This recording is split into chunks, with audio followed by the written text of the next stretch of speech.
Stand clear of the closing doors, please. Welcome aboard, everyone, to another episode of Democracy Exchange with The Depot.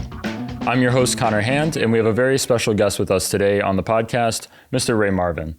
He is a BGSU alum from the class of 1960. He was a member of SIGSIC, the Omicron Delta Kappa Honor Society, and undergraduate student government. After his time at BGSU, Marvin went on to get a law degree at the University of Michigan, serve in the Air Force as a military judge advocate, and later become an assistant to the Ohio Attorney General. Thank you very much for being here today. Glad to be with you, Connor. For our first question, we'd like to know a little bit more about you. What drew you to pursue a career in the law, and more specifically in a public capacity, such as a part of the Air Force and the Ohio Attorney General office? I think I'd always wanted to be a lawyer from early teen years, and it just was never a decision I had to confront because I had already decided inside. I don't know why. Maybe it was Perry Mason on television, who knows? But I decided that that's what I wanted to do. And so when I entered Bowling Green, I majored in pre-law and political science, and I felt that that was a good preparation. When I got to law school, I discovered, no, it's not the best preparation. The best preparation is mathematics, or because that's abstract logic, or English literature, because that involves paying close attention to your writing and other people's writing, because the skill of a lawyer, almost more than oral advocacy, is written advocacy. So, fascinating. Thank you. As a former Assistant Attorney General, what were some of the larger challenges you faced in your role? At the time of becoming an Assistant Attorney General in Ohio, we were coming in to a period of time when the awareness of the environmental problems was emerging. Earth Day happened, I think, right around that time in April, 1970. Yeah. And so one of the first things we did was recruit young men and women who had an interest in working in environmental cleanup and training them on how to get into court, write briefs, argue a case. So it was starting from scratch because the Attorney General's office had never been involved in environmental enforcement, other than just giving advice to the Water Pollution Control Board and the Air Board and other areas in the natural resources area. But there was never any enforcement. It was just advice. So William J. Brown, the new Attorney General, wanted to make a stand in the environment areas. So that's what we did. Fascinating. Thank you. For our viewers who may not know, Omicron Delta Kappa is an honor society that seeks to unite student leaders in a collaborative effort.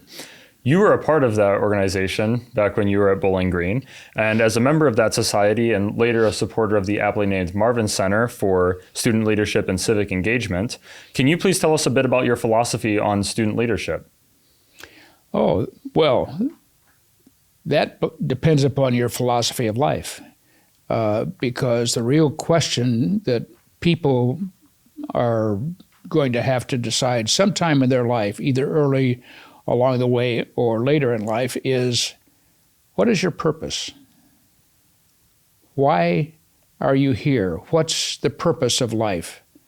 And I recently had some conversations with people about that. The Dalai Lama has an answer to that. He said the prime purpose of life is to help others. But if you can't help others, at least don't hurt them, which I think is a very interesting way to think about how to organize your life with a sort of direction of what you want to do. Now, you can help people in all kinds of different ways, of course. The law is one, medicine, education, science. So that's not to say that one shouldn't go out and make a living and become active in affairs that aren't directly involved in feeding people. But the idea is to have a fundamental basis for your life's work and understand what it is. And that'll lead you along in your path for leadership. Thank you very much. Undergraduate student government, or USG, is a popular choice for students who want to get involved on campus and amplify students' concerns. Right. What would you say to someone who may be on the fence about joining the organization? I would say take a step. Don't think about it too much. Just take a step and see if it feels right. And have in mind why you're doing it. It's one, to gain experience, two, to gain relationships with people, and of course, to look for opportunities to help people along the way. Thank you. Part of the Marvin Center's presence on campus is BGSU Votes, which helps inform students about their voting rights and how to register to vote. Why do you think it is important for students to exercise their right to vote? Well, because it could determine the outcome of an election. And even though there are many people who think that my one single vote is not going to matter, it's just a drop in the ocean, the fact is that there are cases where elections have been decided by razor-thin margins here in Ohio and in many of the states around the United States. So participation is not only likely to have an impact on the outcome, but it also is the exercise of a sense of character, of why am I here? And one of the reasons we're here is to help people, as I was saying, but it's also to behave in a way that is demonstrative of your commitment to a broader purpose, which is to have a healthy political environment and a healthy government. And voting helps that a lot. It does. How has state government changed between when you were a part of it and now in the present day? I think it has evolved in several interesting ways, but that really depends upon what state you're talking about. Some states, I think, are kind of stuck in the past, so to speak. But the importance of state government is highly important and critical, in fact, for the continued evolution of the United States as a nation, because the states are quite a bit different from each other. Even though we're neighbors, we're a lot different from people in Kentucky. And Kentucky folks are a lot different than people in Tennessee. And it goes across the nation. Because there's a sort of, not a reputation, but a character attributed to people from certain states because of the predominance of political or social or economic situation. So I'd say that the state governments, to answer your question, in Ohio certainly has become much more sophisticated. Unfortunately, it's also become quite divisive based on the current, what I think is probably temporary, overly hostile relationship between the two parties. And speaking about that hostile relationship between the two parties, what would you say are probably some of the biggest issues our democracy is currently facing? Well, let's see. Let's pick up the front page of the Columbus Dispatch or the St. Louis Post-Dispatch or the Miami Herald or right on around the country, because it changes from week to week and month to month and year to year. But currently, I think there are some fundamental questions being presented to people about who we are as a nation and how we fit into the family of nations on earth. And we're re-examining that, and it's healthy to re-examine. Then you have to decide which way you individually and those with whom you work want to land. That means that there's political resolution eventually, even though between now and the next election, everybody may be divided into their various camps. When it comes right down to having the election, issues become more defined, and the messages become more extreme, perhaps, or sometimes they're even more informative. But what is showing through that is character. And I think eventually, given the right circumstances, Americans will choose the character of this country, which has been so beautifully demonstrated by our helping other people in other nations and helping each other here in this country. And speaking to that and kind of the effect that the Marvin Center has on the student population here and similar institutions have on their own populations and other campuses, do you think this younger generation has the opportunity to change a lot of the pathways that we're headed towards as a nation right now?